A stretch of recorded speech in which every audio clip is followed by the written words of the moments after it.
এবার যার কথা বলবো তার জন্য আপনারা রাস্তায় নেমেছিলেন। দক্ষ চিকিৎসক হয়ে ওঠার স্বপ্ন দেখেছিলেন তিনি, কিন্তু আরজি করে সেই স্বপ্ন ভেঙে চুরমার হয়ে গিয়েছিল। আজকে এই বিশেষ দিনে জাতীয় ডাক্তার দিবসে তার নামে একটি অডিটোরিয়ামের ঘোষণা হলো।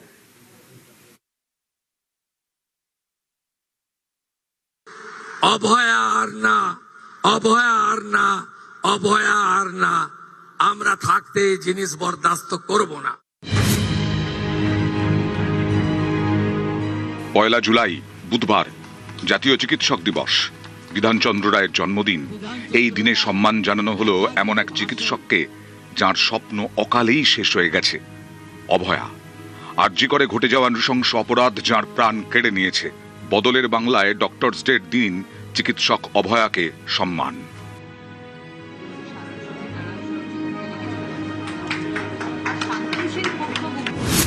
পার্ক সার্কাস 4 নম্বর ব্রিজের কাছে ইন্ডিয়ান মেডিকেল অ্যাসোসিয়েশনের রাজ্য শাখা, সেখানে একটি অডিটোরিয়াম এখন থেকে অভয়ার নামে।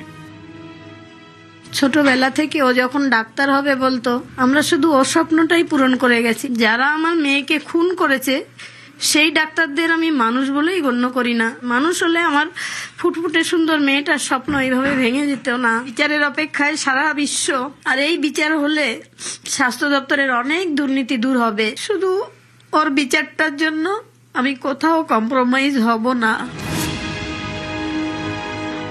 IMA বেঙ্গল আমাদের সাথে ছিল এবং আজকে যে অভয়ার নামে এই অডিটোরিয়ামটা দেয়া হচ্ছে, এতে সারা জীবন আশা করছি অভয়ার নামটা আমাদের ভেতরে থাকবে, কোনোদিন মুছে যাবে না।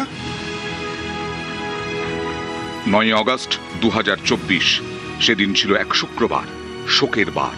কলকাতার প্রথম সারির সরকারি হাসপাতাল আরজি করে নৃশংসভাবে খুন ও ধর্ষণ করা হয় এক চিকিৎসককে। ঘটনায় তোলপাড় হয়ে যায় গোটা দুনিয়া। প্রতিবাদের ঝড় ওঠে। নাইট ডিউটিতে নৃশংসতা, চোখে জল নিয়ে রাত জাগে কলকাতা, রাত দখল করে কলকাতা।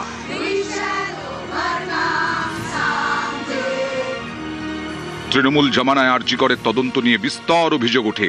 তদন্তভার যায় সিবিআইয়ের হাতে। রাজ্যে পালাবদলের পর ফের খুলেছে আরজি করের ফাইল। সাসপেন্ড করা হয়েছে 3 IPSকে। সিবিআইকে নতুন করে তদন্তের নির্দেশ দিয়েছে কলকাতা হাইকোর্ট। অভয়া আর না, অভয়া আর না, অভয়া আর না, আমরা থাকতে এই জিনিস বরদাস্ত করব না। অভয়ার নামে এবার অডিটোরিয়াম। অভয়া আর না।